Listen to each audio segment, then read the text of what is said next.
Good day everyone guys. At yun nga, back to work, normal day, daily OFW routine. Papasok na tayo sa trabaho. Yun nga, number one, dapat maayos yung tulog mo para maayos din yung trabaho mo natural. Naglagay ako ng ano kasi malamig dito. Malamig, mainit kaya usually dapat maglagay ka ng moisturizer sa mukha, lalo malamig. Duty na naman guys. Number one, magdasal pagkagising. Maagang natutulog guys. Maaga kang natutulog lagi. FW ka. Maaga natutulog, mag-alarm ka para sure hindi ka malate, lalo na kung bago ka pa sa trabaho. Kasi probationary period yan eh. Probationary period. Hanggang 3 months guys. 90 days probationary period. Pag lumampas ka sa probationary period mo sa 3 months, yan, okay na yan, safe ka na. Wala nang chance na makauwi ka sa Pinas. Pag nalampasan mo yung 90 days, napipirmahan mo na probationary. Parang ano yun, evaluation din kung fit ka ba sa trabaho pinasukan mo guys as a OFW. Tapos yun, doon na nila start yung 2 years contract mo, which is yun naman talaga bago tayo malis dito. Kahit sa ano yan, protocol yan. Ito ng company. Tapos mag-start ka na ng medical, kuhanan ka na nila ng residence ID card. Usually yung iba 1 month pa nga lang meron, or kami nata 2 weeks may residence ID na kami. Kaya minsan nire-renew nila yung residence ID na every 3 months lang. Pero sa ibang company depende, yearly. Pero ngayon dahil nga sa mga agency na yung mga OFW na first time na ginagawa nila every 3 months na lang i-renew.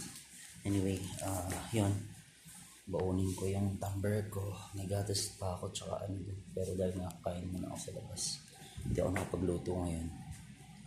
Makain tayo sa labas. Maganda rin minsan kumakain sa labas guys, para ma-refresh tsaka para may iba naman yung lasa. Okay lang naman yan na nililibre mo yung sarili mo minsan sa labas, lalo na nagtatrabaho tayo sa pamilya natin.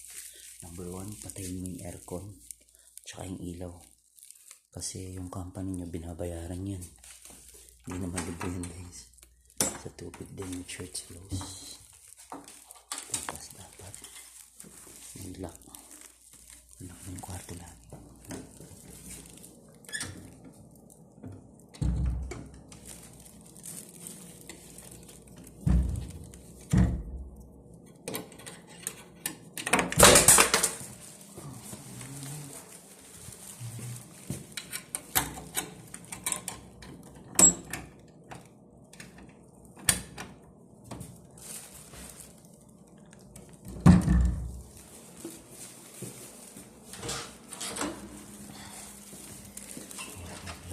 Init pa naman, may natutulog pa yung mga ibang lot namin dito guys. Malaki to, ibang company, may elevator pa, may taas pa.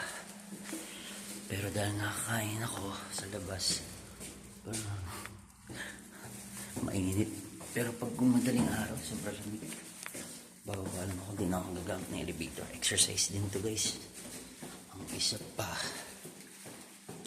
yun nga, trabaho lang ang trabaho guys. Uy, yung isa ko pala sapatos, di pa nagtrintas. Yung pusa ko sa tulog. Family to guys, itong namin bilang family.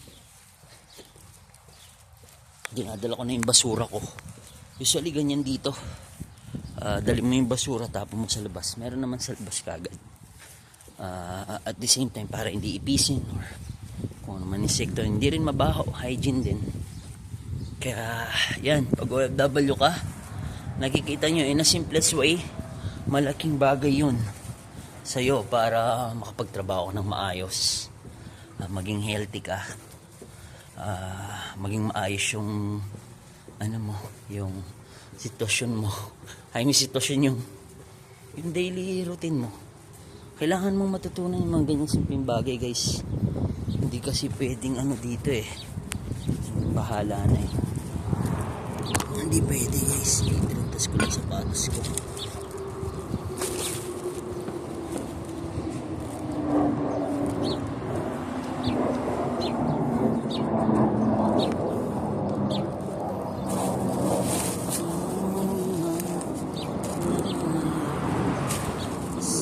Parang gusto ko nga din kumuha ng ano ngayon eh, ng Araji.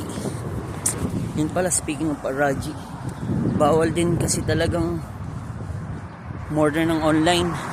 May experience kami dito si chef, ginamit niya yung card ko para i-deduct nga sa monthly namin na bill yung hulugan. Biriin mo guys, magmula nung na-deduct ako doon, kahit ano ng mga deduction yung nare-receive ko every month, ilang beses yun, iba-iba. May online, may mga ano, mahirap. Kaya kayo, madaming scam din dito guys sa mga online. Huwag na kayo mag-order ng online. Pangatlong card ko na to na nadididak ako sa online. Kaya kukuha na naman ako ng bago para ma-stop na kagad. Sayang din, magkano din yun guys. Makain tayo sa restaurant ngayon. At hindi naman bawal mag-video, basta i-ano mo lang, minimize mo lang na wag makuha yung mga babae, especially yung mukha ng mga tao dito. Pare. Yan mo masabi na bigit. Yan mo din na sabi bigit. Pare, one foot.